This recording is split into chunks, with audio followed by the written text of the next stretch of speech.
The blood was still warm when I first saw her kill. Not metaphorically warm, mind you.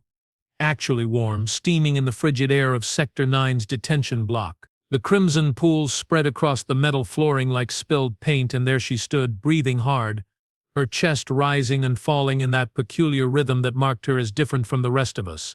My name is the Cake Nor, and I have been a war analyst for the Galactic Dominion for 300 cycles. I have catalogued 17 different species, witnessed the fall of 12 civilizations, and documented more battles than most beings see in 10 lifetimes, but nothing, absolutely nothing, had prepared me for what I witnessed that day. The prisoner we'd been holding in cell block 77 Alpha wasn't supposed to be special. Her designation read simply, Unknown Species, female, approximate age 25 standard years. We'd found her drifting in a damaged escape pod near the Outer Rim territories, unconscious and half dead. Standard protocol: contain, study, classified, dispose. Except Maya Turner, as we later learned her name, had other plans. The containment facility on Drakmor Prime was considered impenetrable.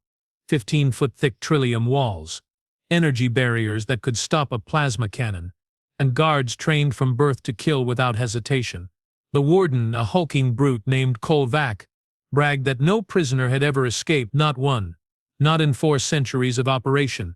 He stopped bragging after Maya's 3rd day. I was reviewing her biological scans in my office when the alarms started screaming. Red lights bathed everything in hellish crimson, and the facility's AI began its mechanical chanting, Code Black, prisoner breach. All units respond. Code Black. My forearms scrambled across the control panels, pulling up security feeds. What I saw defied every law of physics and biology I'd studied. Maya stood in the center of Corridor 9, surrounded by 12 dead guards. Not stunned, not unconscious, dead. Their bodies were twisted at impossible angles, necks snapped with surgical precision, weapons bent into abstract sculptures of metal and pain.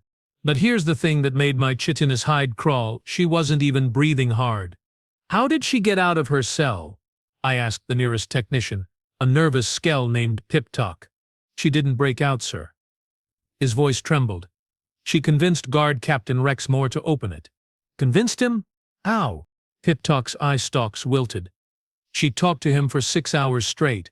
Just talked.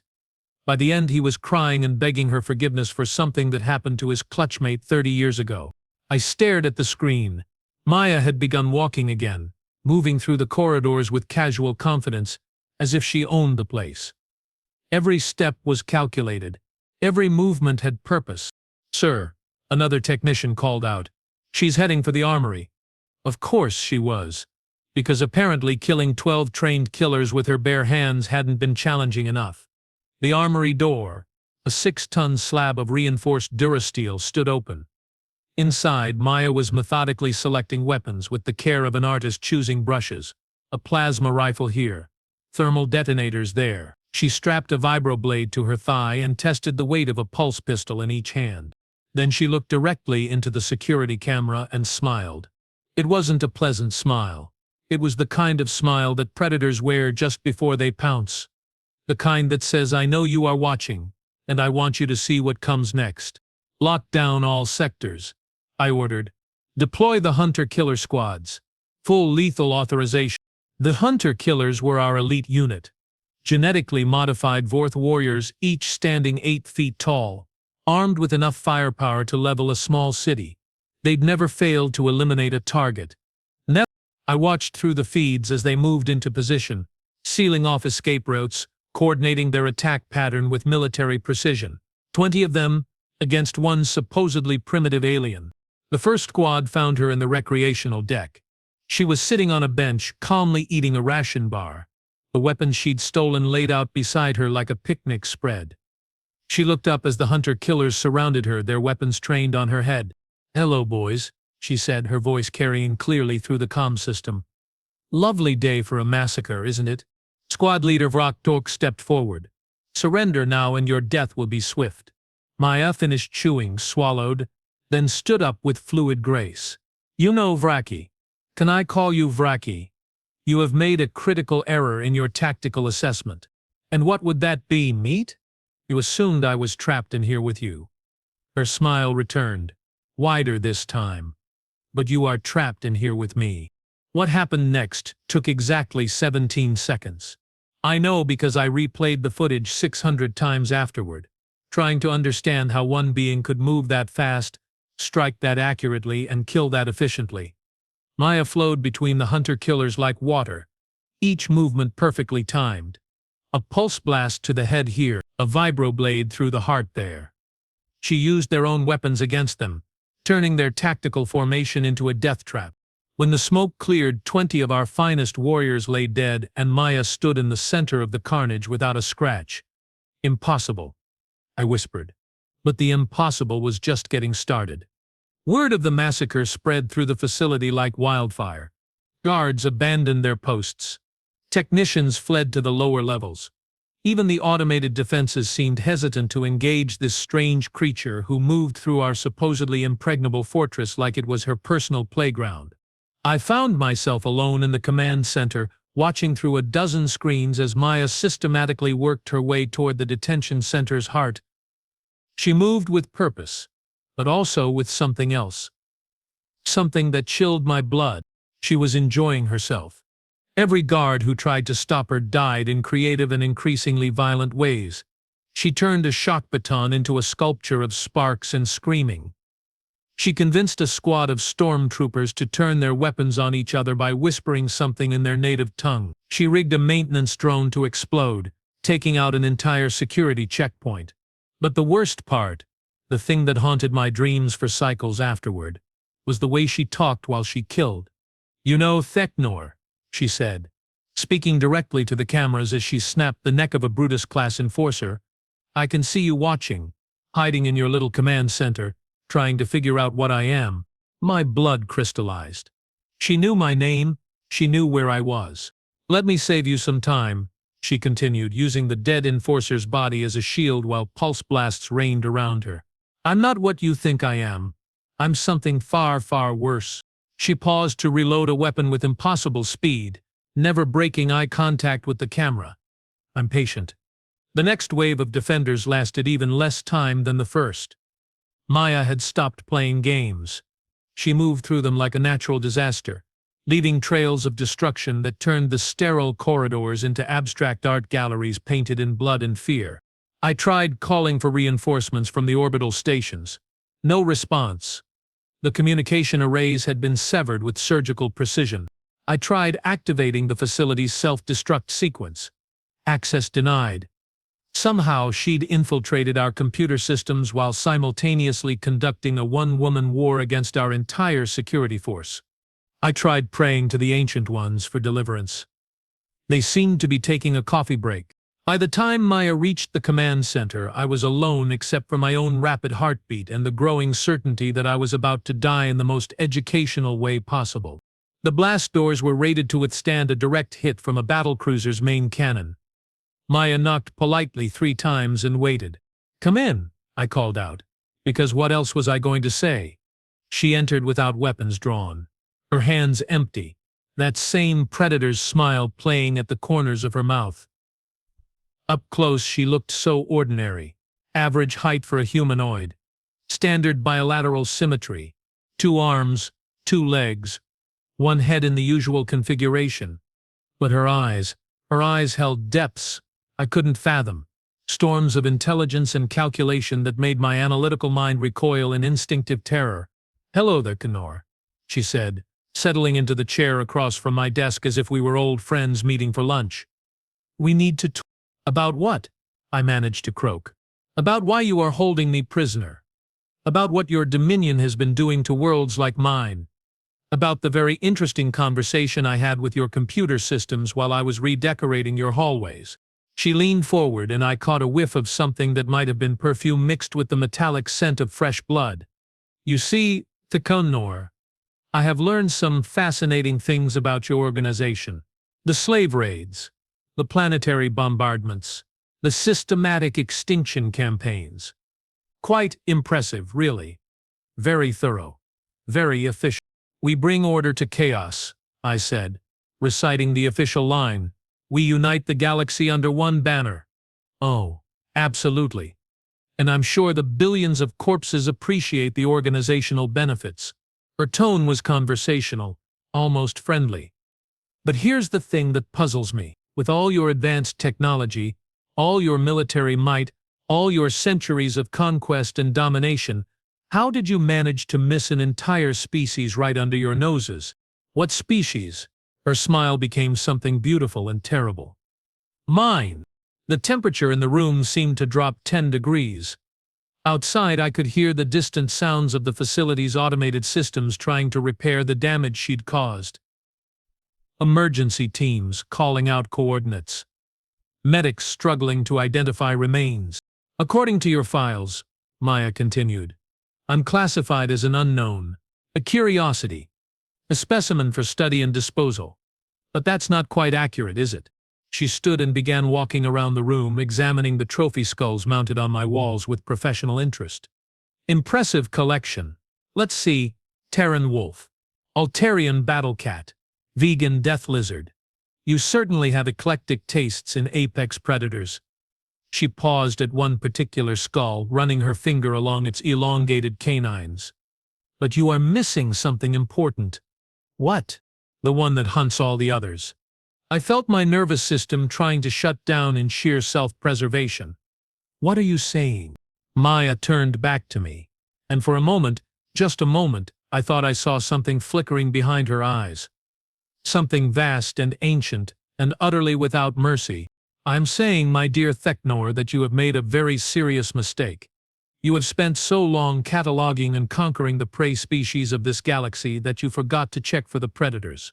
She walked to the window that looked out over the facility's main courtyard. Bodies littered the ground like fallen leaves. Smoke rose from a dozen fires. Emergency lights cast everything in hellish red. Humans, Thecnor. We call ourselves humans, and we have been watching you for a very long time. That's impossible. We have surveyed every system in this sector. There are no advanced civilizations. Who said anything about advanced civilizations? Her laugh was musical and completely terrifying. We don't build monuments to ourselves. We don't conquer worlds for the glory of it. We don't paint targets on our backs by advertising our capabilities. She turned to face me fully, and I finally understood what I was looking at. We wait, we learn, we adapt. And when something threatens our territory, our families, our way of life, she gestured toward the window, toward the carnage she'd single-handedly created. The full implications hit me like a meteor strike. If she was telling the truth, if there was an entire species of beings like her, then everything we thought we knew about this galaxy was wrong. How many of you are there? I whispered. Enough. Where do you come from? Closer than you think. What do you want? Maya walked back to the desk and leaned against it, her posture casual but her eyes never leaving mine. Right now, I want information about your fleets, your command structure, your plans for expansion, your weaknesses. Her smile returned. And I want you to send a message to your superiors. What message? That the hunting season is about to begin. Before I could respond, alarms began blaring throughout the facility again. But these weren't the internal breach alerts. These were the sounds reserved for external threats. Incoming ship. Maya cocked her head, listening to something I couldn't hear. Right on schedule. What's happening? Reinforcements. Your people called for help when they realized one little prisoner had turned their impregnable fortress into a slaughterhouse. She checked something on her wrist, a device I'd never seen before. They should be dropping out of hyperspace right about now. Through the window I could see lights appearing in the sky. Ships. Dozens of them. The 7th Fleet. Responding to our distress call. They will hunt you down, I said. You might have surprised us here, but a full fleet will provide excellent target practice. She moved to the communication console and began entering commands with the casual expertise of someone who'd studied our systems for years. What are you doing? Sending that message, I mentioned, to your fleet, to your high command, to anyone else who might be interested. Her fingers danced across the controls, broadcasting on all channels, all frequencies, in every language your databases recognize. The main screen flickered to life, showing Maya's image being transmitted across the Dominion's entire communication network. Her voice, calm and clear and absolutely terrifying, began to speak. "Greetings, citizens of the Galactic Dominion. My name is Maya Turner, and I bring you a message from humanity. For centuries you have spread across this galaxy like a plague, destroying civilizations, enslaving populations, and generally making nuisances of yourselves. This behavior is no longer acceptable." She paused, letting the weight of her words sink in. "Consider this your official notice. Humanity is done watching from the shadows. We are done cataloging your atrocities. We are done waiting for you to develop something resembling a conscience. As of this moment we are at war." The transmission cut to external cameras showing the 7th Fleet moving into attack formation around the facility. Massive dreadnoughts and battle cruisers, enough firepower to reduce the entire moon to ash. "But don't worry," Maya continued, her voice carrying over the sound of charging weapons and targeting systems. "We are reasonable people. We will give you a chance to surrender, to withdraw from occupied systems, to make reparations for the damage you have caused." She looked directly into the camera, and her smile became something that belonged in nightmares. "You have 30 seconds to comply." I stared at her in disbelief. "You are insane. That's an entire fleet out there. Hundreds of ships, thousands of crew members. You are one person." "Am I?" That's when I noticed something that made my blood turn to ice water. The readings on my sensor display. The ones showing the gravitational distortions consistent with ships dropping out of hyperspace. But these weren't ships from the 7th Fleet. These were coming from everywhere at once. Above, below, from every direction on the compass. Ships I couldn't identify, using technology I'd never seen, appearing as if they'd been waiting in the void between dimensions for exactly this moment. 10 seconds, Maya announced cheerfully. Through the window I could see the 7th Fleet's flagship, the dreadnought Destiny's Edge, beginning to rotate its main batteries toward the facility. Admiral Brexter wouldn't hesitate to level the entire moon to eliminate a threat to Dominion security. 5 seconds. The human ships, because that's what they had to be, moved into position with fluid precision. They were beautiful in the way that apex predators are beautiful. Sleek. Deadly. Perfect. Time's up. What happened next? Redefined my understanding of warfare. The human fleet didn't attack the way civilized species attack. They didn't form battle lines or exchange broadsides or attempt to outmaneuver their opponents through superior tactics. They hunted. Ships appeared from nowhere, striking vital systems before vanishing back into whatever dimensional fold they'd emerged from. The 7th Fleet's formation dissolved into chaos as vessels found themselves isolated, cut off from support, picked apart by an enemy that refused to engage in traditional combat. I watched Admiral Brechtor's flagship take 17 direct hits in the span of 3 seconds from ships that weren't there a moment before and wouldn't be there a moment later. The mighty Destiny's Edge, pride of the Dominion Navy, cracked open like an egg, its hull peeling away in sheets of superheated metal. "Beautiful, isn't it?" Maya commented, watching the destruction with the appreciation of a connoisseur. "We learned a long time ago that the best way to hunt pack animals is to separate them from the herd, make them afraid, make them desperate, make them easy targets." Ship after ship fell silent, their hulks drifting in the void like monuments to tactical stupidity.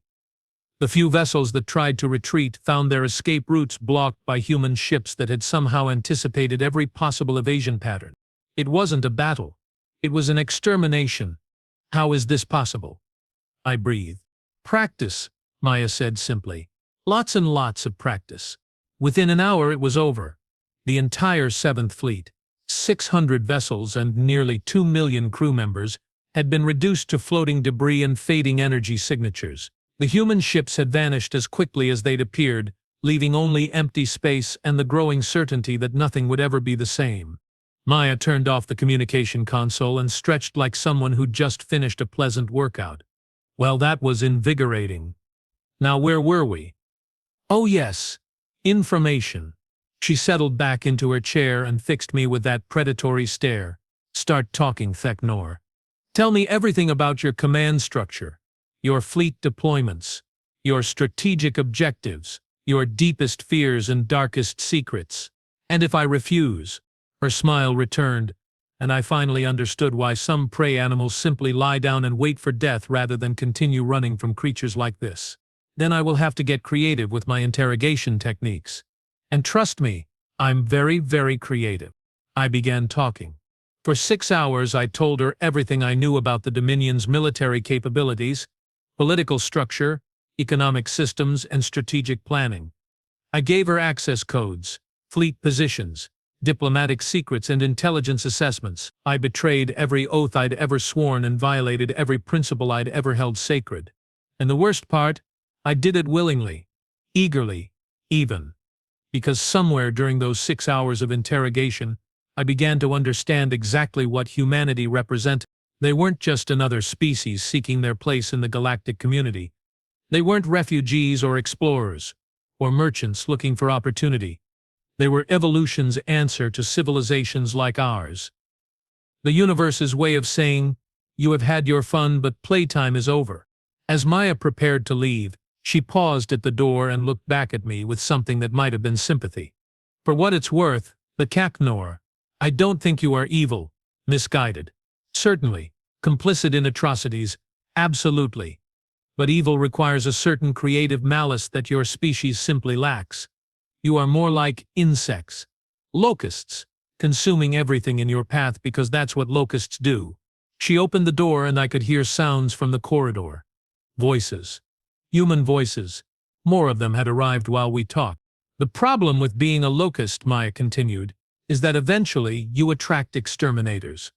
She walked away, leaving me alone with my thoughts and the growing realization that everything I'd believed about the natural order of the galaxy had just been turned upside down and set on fire. Outside my window, human ships began appearing again. Not warships this time, but transports and support vessels. They were setting up shop, establishing a presence, making it clear that Drakmor Prime was now under new management. I sat in my chair for another hour, trying to process what I'd witnessed, trying to understand how an entire species had remained hidden while watching our every move, trying to calculate the strategic implications of a war against an enemy we knew nothing about. But mostly I found myself thinking about that smile, Maya's smile, the expression of a predator who'd finally found prey worthy of the hunt. And as the human ships continued to arrive, their numbers growing with each passing hour, I began to suspect that the Galactic Dominion's centuries of conquest and expansion were about to come to a very abrupt, very violent end. The humans had been patient. They'd been watching. They'd been waiting. And now, finally, they were ready to remind the galaxy what apex predators were really capable of. The war was about to begin, and we had no idea how badly we were about to lose. 3 days after Maya Turner turned my world upside down and painted it red, I found myself sitting in the most surreal War Council meeting of my 300-cycle career. The location? The same command center where I'd betrayed every secret the Dominion had ever trusted me with. The participant? Myself, 2 human commanders who looked like they could bench press a hover tank, and Maya, who sat at the head of the table like she'd been running galactic military operations her entire life, which I was beginning to suspect she had. Status report. Thekanor, Maya said, not looking up from the holographic display showing Dominion fleet movements across 17 sectors. Her tone was businesslike, professional, and absolutely terrifying in its casual confidence. I cleared my throat nervously. The High Command has declared a state of emergency across all occupied systems. Admiral Kesvak has been promoted to Supreme Fleet Commander and given unlimited authority to deal with the human problem. Kesvak, one of the human commanders, a woman named Captain Rebecca Stone, made a note on her datapad. The Butcher of Altair Prime ordered the orbital bombardment of 6 billion civilians because they refused to pay tribute. That's the one, I confirmed, wondering how she knew details that weren't in any of the files I'd given them. The other commander, a man called Colonel Marcus Webb, leaned back in his chair with a predatory grin that reminded me uncomfortably of Maya's expressions. Well, this should be educational. How many ships does Kasvak have at his disposal? The combined 6th, 8th, and 12th fleets. Approximately 1,800 vessels, including 12 super dreadnoughts and the battle station Worldbreaker. Captain Stone whistled appreciatively. Worldbreaker. That's the one with the planet-killing cannon, right? The weapon that can crack a world's core from orbit? Yes. Admiral Kesvak has been given authorization to deploy it against any system that shows human activity. Maya finally looked up from her display, and I felt that familiar chill run down my spine. How thoughtful of him. Nothing says military genius like threatening to commit genocide. To be fair, I said, then immediately wondered why I was defending the Dominion to the people who'd just handed them their worst military defeat in recorded history. The High Command considers humanity an existential threat to galactic stability. How flattering. Colonel Webb's grin widened. They are right, of course. We are an existential threat. Just not in the way they think. Maya stood and walked to the massive view screen that dominated one wall of the command center. Outside, human ships moved through space with fluid precision, their sleek hulls cutting through the void like sharks through dark water. The Kanor, tell me about the Dominion's client species. The ones they have conquered but haven't yet fully integrated into their military structure. I accessed my memory files, grateful for something I could answer without feeling like I was signing my own death warrant. There are 47 subject races currently under various levels of Dominion control. Most provide resources or labor. Some contribute specialized military units. And how do these species feel about their current employment situation? The way she phrased the question made me pause.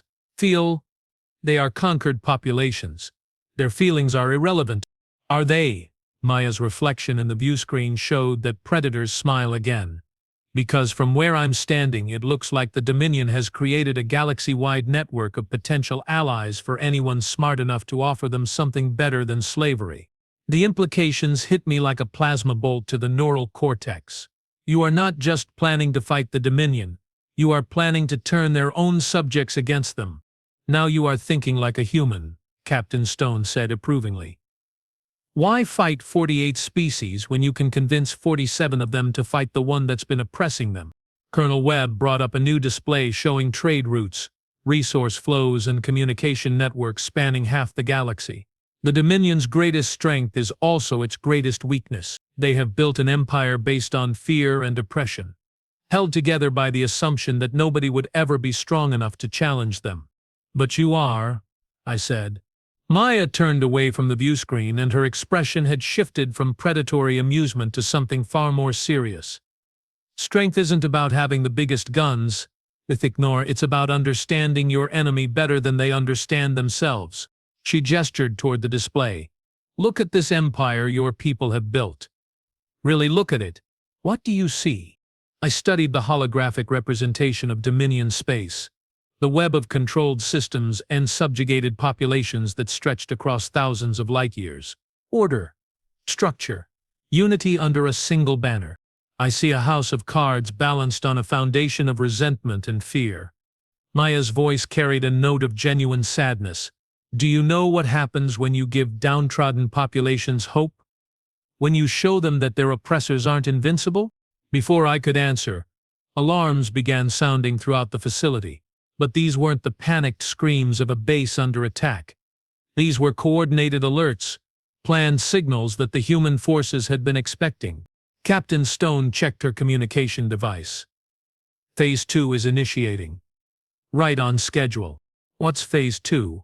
I asked, though I suspected I didn't want to know the answer. Maya smiled, and this time there was something almost gentle in her expression. Almost.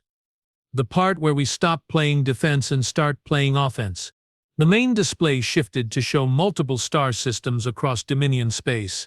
In each one, small human task forces were materializing from whatever dimensional hiding places they'd been using. Not attacking, not destroying, just appearing, broadcasting messages and then vanishing again before Dominion forces could respond. What are they doing? Talking, Colonel Webb said simply. To the Zelani mining crews in the outer spiral, to the Corvan agricultural workers in Sector 12, to the Threnody technical specialists who keep your communication networks running. Captain Stone pulled up intercepts of the transmissions. The message is simple. The humans are here. The Dominion is not invincible. Anyone who wants freedom needs to be ready when we give the signal. I stared at the scope of the operation. Simultaneously contacting dozens of species across hundreds of systems, coordinating a propaganda campaign while staying one step ahead of the Dominion's response fleets. The logistics alone should have been impossible. How long have you been planning this? I whispered. Planning? Maya laughed, and the sound was both beautiful and terrifying. At Technor, we have been implementing this plan for decades. Every trade mission, every diplomatic contact, every random encounter between human explorers and Dominion subjects has been part of a larger strategy. She brought up a new display showing what looked like a family tree, but instead of genetic relationships, it mapped out connections between species, trade relationships, communication pathways, and cultural exchanges. While your people were busy conquering and categorizing, we were busy listening and learning. Did you know that the Korvan have a prophecy about warriors who would come from the darkness to free them from tyranny, or that the Zolani creation myths speak of starwalkers who would restore balance to the galaxy? I felt my worldview crumbling like a sand castle in a tsunami. You have been manipulating them, programming them to accept your arrival. We have been preparing them to make their own choices, Maya corrected. There's a difference. Manipulation implies coercion. We have simply been ensuring that when the time came, our potential allies would understand that they had alternatives to Dominion rule. Colonel Webb leaned forward, his expression serious. The Dominion maintains control through isolation and ignorance. They prevent their subjects from communicating with each other, from learning about alternatives, from realizing they outnumber their oppressors by thousands to one. We have been quietly bridging those gaps, Captain Stone added. Creating networks, sharing information, showing them that resistance is possible. A new set of alarms sounded, and this time I recognized the tone. Incoming hyperspace signatures. Big ones. Maya checked her chronometer. Admiral Kasvak is early. I'm impressed. Most Dominion commanders would have spent another week preparing reports and requesting authorization. Through the view screen I could see lights appearing in the void. Ships dropping out of hyperspace in tight formation, their hulls bristling with enough weaponry to sterilize a dozen worlds. The 6th Fleet I identified. Kasvak's personal command. 87 vessels, including 3 super dreadnoughts. Only 87? Colonel Webb looked disappointed. I was hoping for more of a challenge. I stared at him in disbelief. That's enough firepower to destroy this entire moon and everything on it. How is that not a challenge? Maya walked to the communication console and began entering commands. Because, my dear Thicnor, Admiral Kasvak is about to learn the difference between fighting an enemy and walking into a trap. The main display shifted to show the approaching Dominion fleet in tactical detail. They were moving in perfect formation, a textbook approach pattern that would allow them to bring maximum firepower to bear while minimizing their vulnerability to counterattack. It was also exactly what the humans had been counting on. Fire control to all ships. Maya spoke into her headset with calm professionalism. Implement pattern Omega-7. Target priority Alpha. Execute on my mark. I watched in fascination as space around the Dominion fleet began to shimmer. At first I thought it was some kind of sensor glitch or interference pattern. Then I realized what I was seeing. Ships, hundreds of them, materializing from interdimensional space like nightmares given solid form. Not the sleek vessels I'd seen earlier, but something altogether more sinister. These ships looked organic, as if they'd been grown rather than built, their hulls rippling with biomechanical interfaces that seemed to pulse with their own heartbeats. What are those? I breathed. Those, Maya said with obvious pride, are the Phantom Fleet, our deep space reconnaissance force. They have been watching Admiral Kasvak for 3 days, studying his formation patterns, learning his tactical preferences, and positioning themselves for this exact moment. The Dominion fleet continued its approach, apparently unaware that they were flying into the jaws of a trap that had been years in the making. They are not detecting the human ships, I observed. How is that possible? Captain Stone grinned. Stealth technology. The Dominion relies on traditional sensors, electromagnetic, gravitational, thermal. Our ships operate using principles your science hasn't discovered yet. Quantum displacement fields, Colonel Webb added helpfully. We don't just hide from your sensors. We exist in a slightly different dimensional phase. You literally can't see us until we want you to. Admiral Kasvak's flagship, The super dreadnought Eternal Wrath moved into optimal firing position. Its massive forward cannons began charging, energy signatures building to levels that could crack continental plates. Such a shame, Maya murmured. All that power, all that technology, all that confidence, and he has absolutely no idea that he's already dead. She raised her hand and I found myself holding my breath. Mark. Space exploded into chaos. The Phantom fleet struck from every direction simultaneously, their biomechanical weapons tearing through Dominion shields like tissue paper. But this wasn't the swift surgical strike I'd witnessed against the Seventh Fleet. This was something altogether more theatrical. The humans were putting on a show. Ships that had been invisible moments before suddenly blazed with energy signatures that lit up every sensor in the system. Their weapons fired in coordinated patterns that turned the vacuum into an abstract art installation of destruction and light. They moved like performers in some cosmic ballet, each maneuver calculated for maximum visual impact. Why aren't they finishing them quickly? I asked. The Dominion fleet is completely outmatched. Maya's smile was answer enough, but she explained anyway. Because this battle isn't just about destroying Admiral Kasvak's fleet. It's about sending a message to every species in the galaxy. She brought up communication channels from across Dominion space. Hundreds of worlds, thousands of populations.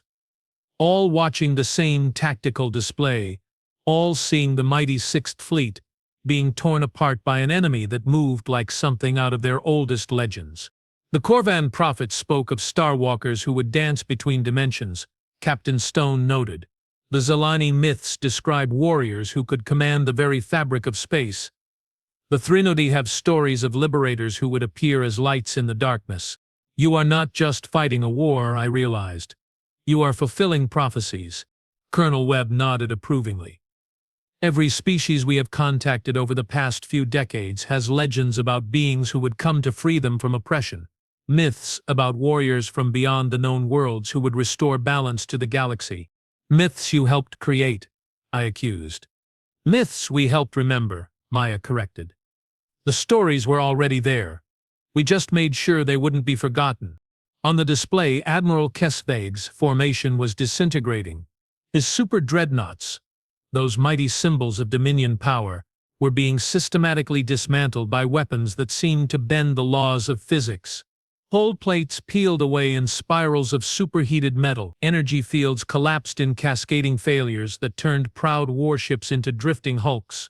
But the humans weren't targeting life support systems or crew quarters. They were being selective, precise, disabling, rather than destroying, capturing, rather than killing. You are taking prisoners, I observed. We are taking converts, Maya replied. Every Dominion officer we capture, every crew member who survives, becomes a witness to human capabilities. They will be returned to their people with stories about enemies who could have killed them but chose mercy instead. The implications were staggering. Not only were the humans militarily superior, but they were conducting psychological warfare on a galactic scale. Admiral Kesvak's flagship was the last ship still fighting. The Eternal Wrath's massive guns continued firing, its crew fighting with the desperate courage of soldiers who knew they were already dead. But their weapons passed harmlessly through human ships that flickered between dimensions, while return fire systematically stripped away their defenses. Finally, inevitably, the great ship's weapons fell silent. Maya opened a communication channel. Admiral Kesvak, this is Maya Turner of the human fleet. You have fought bravely, but this battle is over.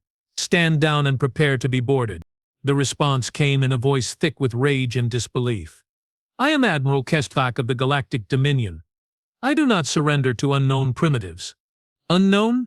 Maya's eyebrows rose. Admiral, we have been studying your tactical doctrine for 12 years. We know your formation preferences, your response patterns, even your personal habits. Did you really think that asteroid mining operation in the Kepler system 3 years ago was a coincidence? The silence that followed lasted almost 30 seconds. That's right, Maya continued conversationally. The Zelani miners who kept reporting unusual readings. The ones whose warnings were dismissed by your intelligence division. They were working for us. Every resource survey, every shipping manifest, every strategic assessment that crossed your desk contained information we wanted you to have. I watched Admiral Kesvak's flagship drift powerless in space, its crew presumably trying to process the revelation that they'd been manipulated by an enemy they'd never even known existed. But don't feel bad about being outmaneuvered, Maya added cheerfully. You are not the first Dominion commander to underestimate human capabilities, though you might be the last. A new set of signals appeared on the long-range sensors. More ships. Lots more ships. But these weren't human vessels or Dominion reinforcement. They were everything else. Korvan agricultural transports converted into assault ships. Zalani mining vessels, bristling with improvised weapons. The Kranoti technical craft equipped with communication jamming devices. Representatives from 24 species, all converging on our position with the coordination of a planned operation. The rebellion, I whispered. The liberation, Maya corrected. Though I suppose the terminology depends on your perspective. Colonel Webb pulled up tactical assessments of the approaching ships. 47 species, nearly 3,000 vessels. Not all of them combat-capable, but every single one crewed by beings who are tired of living under Dominion rule. Captain Stone was monitoring communication channels. They are broadcasting on all frequencies. Victory songs, battle hymns, poetry about freedom and justice. It's actually quite moving. I stared at the scope of what was unfolding. This wasn't just a military operation. It was a galactic revolution, orchestrated by a species that had somehow remained hidden while positioning themselves as the fulcrum point for overthrowing the established order. How long? I asked. How long have you been planning this exact scenario? Maya considered the question, the broad strokes. About 50 years, the specific details. We have been adapting and refining the plan for decades as new opportunities presented themselves. 50 years? I felt my mind reeling.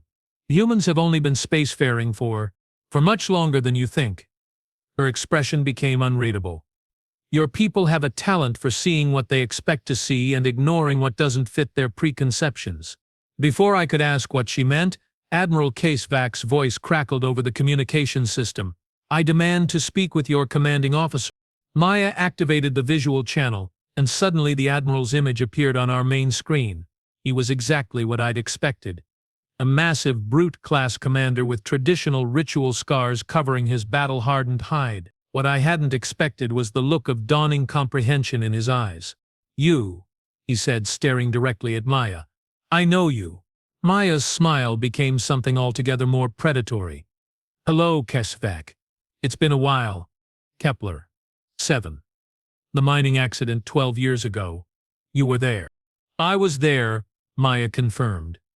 Along with 63 other humans conducting geological surveys. Surveys your people dismissed as irrelevant because we were just primitive tool users who couldn't possibly understand advanced metallurgy. Admiral Kesvak's expression shifted from confusion to horror. The rare mineral deposits, the ones that appeared exactly where your surveys predicted. We based our entire strategic expansion plan on those resources. Resources that don't actually exist, Colonel Webb added helpfully. We seeded those asteroid fields with trace elements that would show up on your sensors but disappear under detailed analysis. You led us into a trap, not just today. For years, you have been manipulating our strategic planning, our resource allocation, our fleet deployments. Maya nodded approvingly. Very good, Admiral. You are starting to understand the scope of what you are facing. The rebellion fleet had arrived and was taking positions around the disabled Dominion vessels. I watched representatives from species I'd barely heard of working together with the kind of coordination that spoke of years of joint planning and preparation. This is impossible, Admiral Kesvak continued. Humans are a pre-contact species. You have no advanced technology, no interstellar civilization, no military infrastructure. We have something better, Maya replied. We have patience. We have time, and we have the ability to make our enemies defeat themselves. She gestured toward the mixed fleet of rebel ships surrounding his disabled command. Every species you see here has been in contact with humanity for decades. Every one of them has received technical assistance, strategic advice, and coordination support. Every one of them has been waiting for the day when we would reveal ourselves and give the signal for galactic revolution. Admiral Kesvak slumped in his command chair. the weight of realization crushing his military bearing. "We never had a chance, did we?" "You had every chance," Maya said, and for the first time since I'd met her, her voice carried a note of genuine sadness. "You could have chosen cooperation over conquest.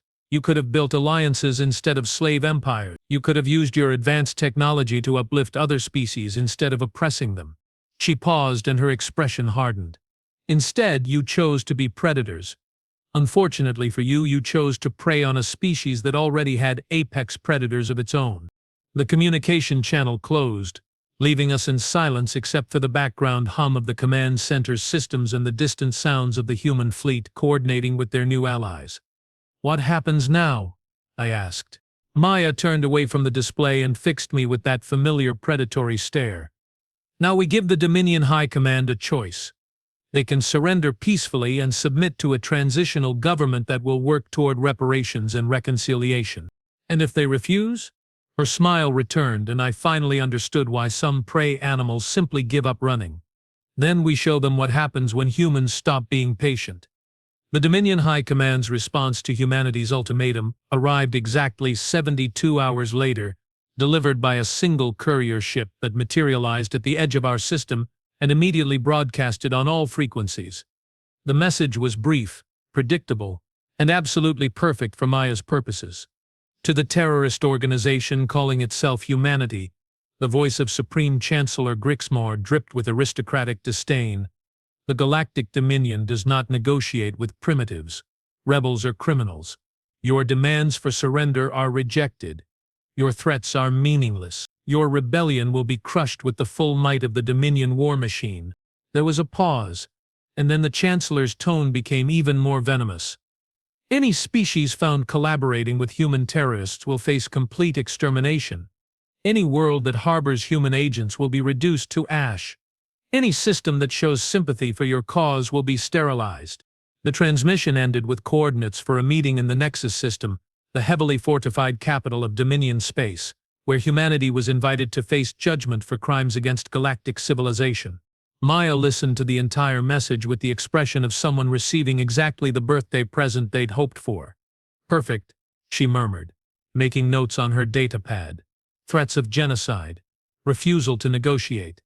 Complete dismissal of legitimate grievances. They have just handed us the moral high ground and a propaganda victory that will resonate across every civilized world in the galaxy." I was beginning to understand how humans thought, and the realization was deeply unsettling. "You wanted them to refuse, didn't you?" "The quarter. I'm shocked and hurt that you would suggest such a thing."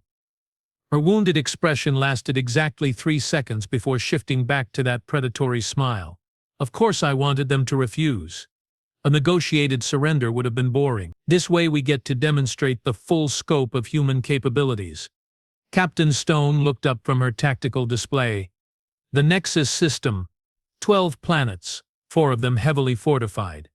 The capital world has orbital defense platforms that could stop a small moon. The entire system is protected by the home fleet." "How many ships?" Colonel Webb asked. I accessed my memory files, though I suspected the humans already knew the answer. 3,000 vessels, every super dreadnought in the Dominion fleet. The battle station Worldbreaker, enough firepower to crack a dozen worlds simultaneously. "And how many civilians live in the Nexus system?" The question caught me off guard. "Civilians? Why would that matter?" Maya's expression became dangerously calm. "Because unlike your people, we don't consider civilian casualties an acceptable cost of warfare." She brought up a holographic display showing the Nexus system in perfect detail. Population centers, industrial facilities, military installations, agricultural zones. Everything color-coded and cross-referenced with tactical assessments. 47 billion sentient beings, she continued, representatives from every species in Dominion space. The largest concentration of non-combatants in the galaxy. All of them potential hostages if this situation isn't handled correctly. Colonel Webb leaned forward.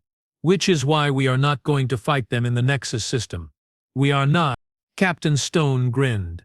"We are going to make them come to us. All of them. Every ship. Every battle station. Every orbital defense platform. I stared at the scope of what they were suggesting.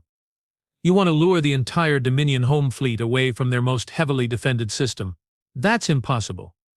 Chancellor Grieksmoor would never abandon the capital. Wouldn't he? Maya's smile became something that belonged in nightmares. What if he had no choice? Before I could ask what she meant, alarms began sounding throughout the facility. But these weren't the usual tactical alerts or incoming ship warnings. These were communication intercepts, intelligence updates, and priority messages from across Dominion space. Phase 3 is initiating, Captain Stone announced, checking her chronometer. Right on schedule. Maya gestured toward the main display, which was now showing dozens of star systems across the galaxy. In each one, something was happening. Something coordinated. Something that made my blood turn to ice water. Simultaneous uprisings, I breathed. On every major Dominion world, 47 species, Colonel Webb confirmed. 312 worlds. All declaring independence at exactly the same moment. All demanding immediate withdrawal of Dominion forces. The scope of the coordination was staggering. This wasn't just rebellion. This was galactic revolution on a scale that had never been attempted in recorded history. Maya pulled up communication intercepts from across Dominion space. Corvan mining colonies seizing control of their extraction facilities. Zelani agricultural worlds declaring free zones and expelling Dominion administrators. Thrinodi technical specialists shutting down communication networks and transportation hubs. But it gets better, she said, her voice carrying the satisfaction of a chess master announcing checkmate. Show him the special targets, Rebecca. Captain Stone highlighted specific systems on the display. The Trillium refineries in Sector 7. The antimatter production facilities in the Outer Spiral. The weapons manufacturing centers in the core worlds. I felt my worldview crumbling into component atoms. Those are the most heavily guarded installations in Dominion space. It would take massive military forces to what? Maya interrupted. To convince a few thousand technical specialists to walk away from their jobs? To persuade security forces to stand down rather than fire on their own people? To demonstrate that their supposedly impregnable facilities are completely dependent on the cooperation of species they have been oppressing for centuries. She brought up footage from the Trillium refineries. Instead of battle scenes, I was watching what looked like the galaxy's most polite industrial action. Workers were calmly shutting down production lines, supervisors were handing over access codes, and security forces were laying down their weapons with expressions of profound relief. No violence, I observed with growing amazement. No destruction, no casualties. Why would there be? Colonel Webb asked. These people don't want to destroy the infrastructure, they just want to control it themselves. Maya nodded approvingly. The Dominion's greatest weakness has always been their assumption that power flows from the top down. They never considered what would happen if their subjects simply refused to cooperate. The communication channels were alive with reports from across the galaxy. Dominion governors declaring states of emergency, military commanders requesting immediate reinforcement, industrial managers reporting total production shutdowns. And through it all, a single message was being broadcast on every frequency, in every language, from every liberated world. The age of oppression is ending. The time of freedom has begun. Stand with us. It's working, I said, watching the cascade of rebellion spread across the galaxy like wildfire. The entire Dominion infrastructure is collapsing. The military infrastructure, Maya corrected. The social and economic infrastructure is just changing ownership. Very peacefully. Very efficiently. With minimal disruption to civilian populations. Captain Stone was monitoring Dominion military communications. Home Fleet Command is going insane. They are getting distress calls from 300 systems simultaneously. Every available ship is being dispatched to deal with uprisings, including the ships guarding the Nexus system, especially the ships guarding the Nexus system. Colonel Webb brought up tactical displays showing massive fleet movements. Chancellor Grieksmoor has ordered 2/3 of the home fleet to deploy across the galaxy to suppress the rebellions. Maya's smile became something beautiful and terrible, which leaves the capital system defended by only 1,000 ships instead of 3,000. Much more manageable numbers. I was beginning to appreciate the elegant brutality of human strategic thinking. They hadn't just planned a military campaign. They'd engineered a situation where their enemy would be forced to divide their forces, weaken their defenses, and fight on dozens of fronts simultaneously. But it gets even better, Maya continued, pulling up long-range sensor data. Show him what's happening at the outer system boundaries. The display shifted to show the edges of Dominion space, the frontier regions where exploration fleets conducted their surveys, and expansion forces prepared for new conquests. What I saw there made my nervous system attempt to shut down in self-preservation. Ships, thousands of them. Human ships, emerging from whatever dimensional hiding places they'd been using for decades. Not the sleek vessels I'd seen before, and not the organic-looking phantom fleet. These were something altogether more intimidating. They looked like they'd been designed by nightmares and built by gods. The Deep Strike Fleet, Maya announced with obvious pride. Our heavy assault force. They have been positioned at the edge of Dominion space for 15 years, waiting for this exact moment. Each ship was massive, bristling with weapons that bent space around them, their hulls rippling with energy fields that seemed to exist in multiple dimensions simultaneously. They moved with the coordinated precision of a predator pack, converging on Dominion space from every direction at once. How many? I whispered. Enough, Maya replied, which was becoming her standard answer to questions about human capabilities. The tactical implications were staggering. While the Dominion was dealing with internal rebellions and trying to maintain control over their crumbling empire, humanity was positioning a massive invasion force to strike at the heart of their civilization. This isn't a war, I realized. This is an extermination. Maya's expression became serious. No, ignore. This is a choice. She brought up a communication channel and began broadcasting on all Dominion frequencies. Her image appeared on screens across the galaxy, reaching every ship, every station, every world still under Dominion control. Citizens of the Galactic Dominion, she began, her voice carrying the authority of someone who held the fate of civilizations in her hands. My name is Maya Turner, and I speak for humanity. She paused, letting the weight of that statement sink in. For the past 72 hours you have watched your empire collapse.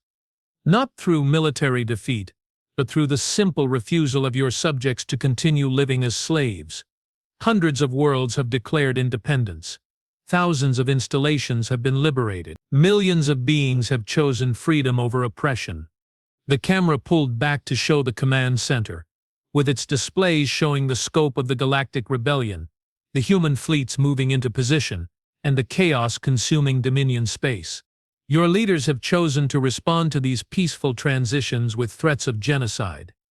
They have promised to burn worlds rather than grant freedom. They have declared their intention to commit atrocities that will echo through history. Maya's tone became colder, more formal. Humanity will not permit this to happen. She gestured toward tactical displays, showing the Deep Strike Fleet's positions. As I speak, human forces are moving to secure every major population center in Dominion space.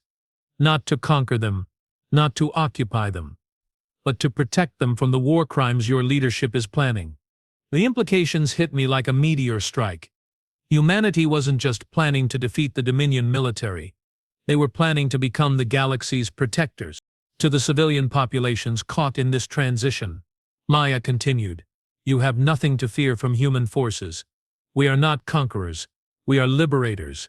We will ensure your safety, your rights, and your freedom to choose your own destiny. She turned her attention directly to the camera, and her expression became something that would haunt the dreams of every Dominion leader. To the military forces still loyal to the old regime, you have 24 hours to stand down, lay down your weapons, and join the transition to a free galaxy. After that deadline, anyone still fighting to preserve the system of oppression will be considered an enemy combatant and dealt with accordingly. The transmission ended, leaving silence that seemed to stretch across the entire galaxy. I sat in my chair, trying to process the scope of what I'd just witnessed. This wasn't just the end of the Dominion. This was the end of an entire era of galactic civilization. 24 hours? I said finally. That's not much time for an empire to surrender. Maya checked her chronometer. It's more time than they gave to the civilizations they destroyed. More mercy than they showed to the populations they enslaved. More consideration than they offered to the species they exterminated. Colonel Webb was monitoring military communications. Some ship commanders are already standing down. The 4th Patrol Fleet has declared neutrality. 3 sector governors have announced they are joining the Transitional Authority. And the others? Captain Stone's expression was grim. The hardliners are rallying around Chancellor Grixmore. They are calling for a final battle to preserve Dominion honor. Total war. No quarter given or asked. Maya nodded as if this was exactly what she'd expected. Then they will get their final battle. Just not the one they are expecting. The next 24 hours passed in a blur of frantic activity.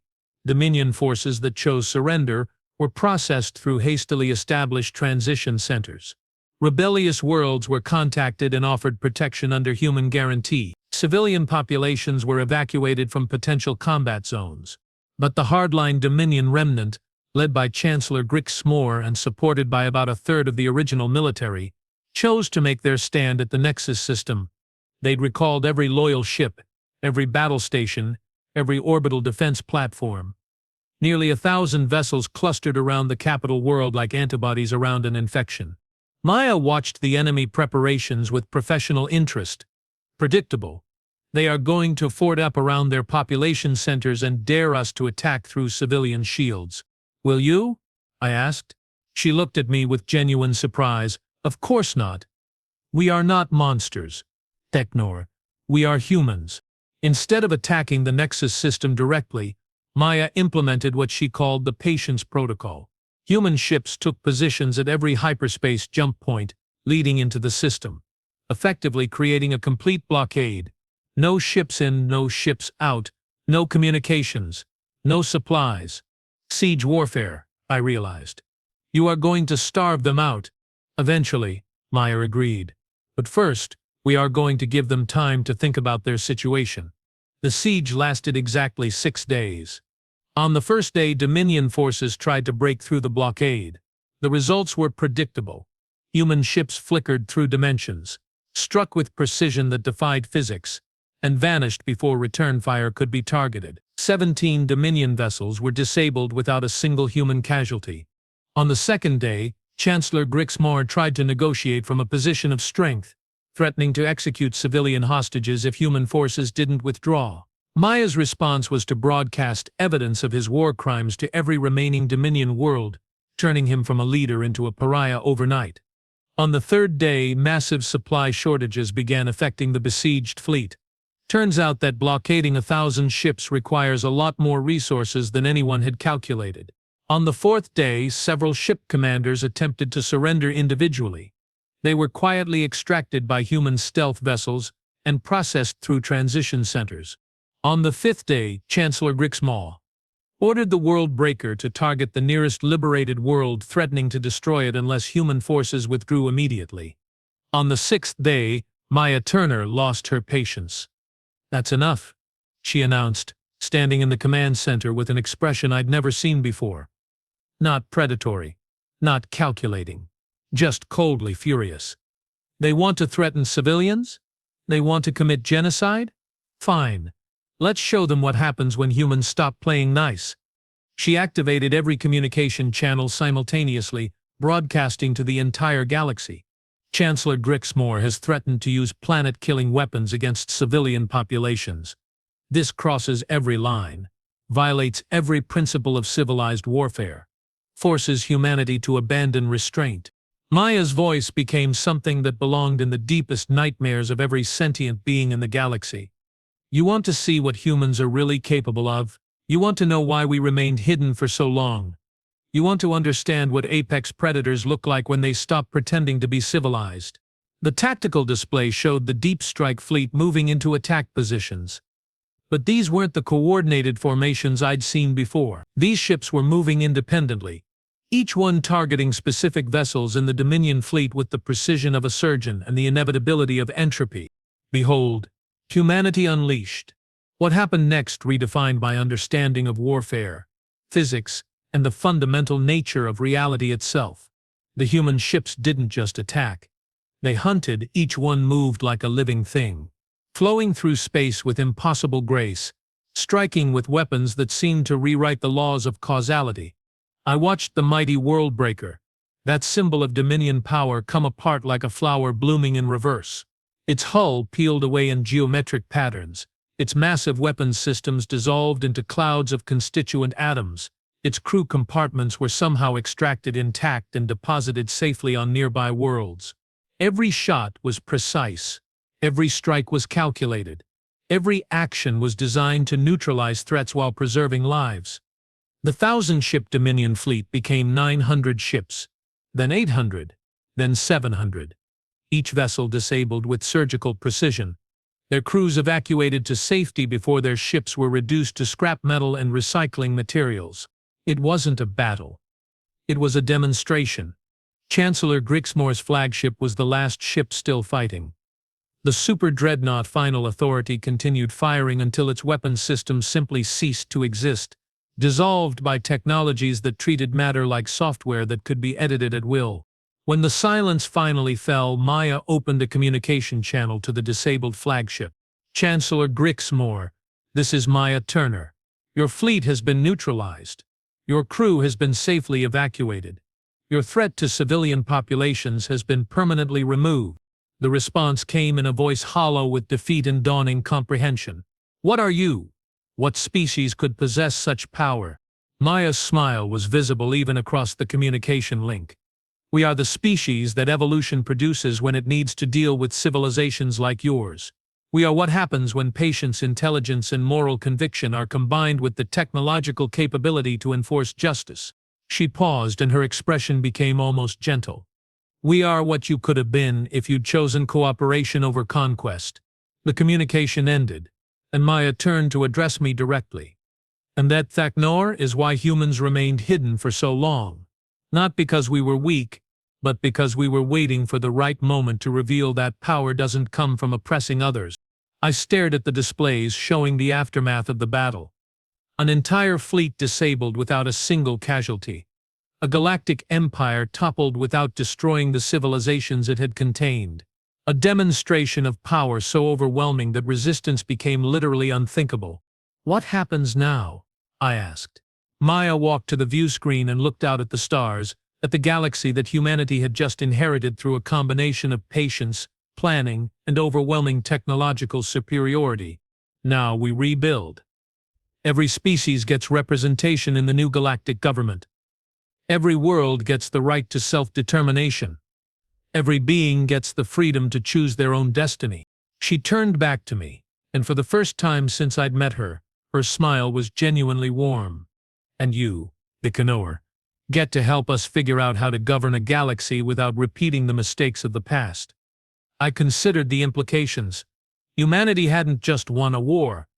They'd inherited responsibility for the welfare of hundreds of species across thousands of worlds. The scope of the challenge was staggering. "Do you think it will work?" I asked. "A free galaxy? Species governing themselves? No more empires?" Maya's expression became thoughtful. "Honestly, I have no idea. We are making this up as we go along. But here's the thing about humans. Thaknor, we are very good at learning from our mistakes, very good at adapting to new situations, and very, very good at protecting the things we care about." She gestured toward the tactical displays, which now showed human ships coordinating relief efforts, establishing communication networks, and beginning the massive task of transitioning from military occupation to civilian governance. "Besides," she added with that predatory smile returning, "if anyone tries to restart the cycle of conquest and oppression, they will have to deal with us. And now the entire galaxy knows exactly what that means." I found myself smiling for the first time in days. It was a terrifying smile, and I realized that spending time around humans was affecting my own psychological development in disturbing ways. But as I watched the birth of a new galactic civilization, one built on freedom rather than fear, cooperation rather than conquest, I began to understand something fundamental about the species that had just reshaped the universe.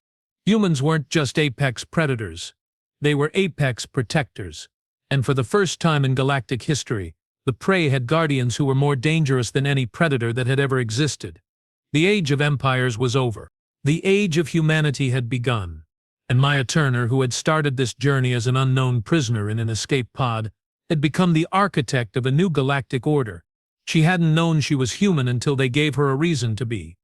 But once she embraced that identity, she reminded the universe why humans were the most dangerous species that had ever evolved.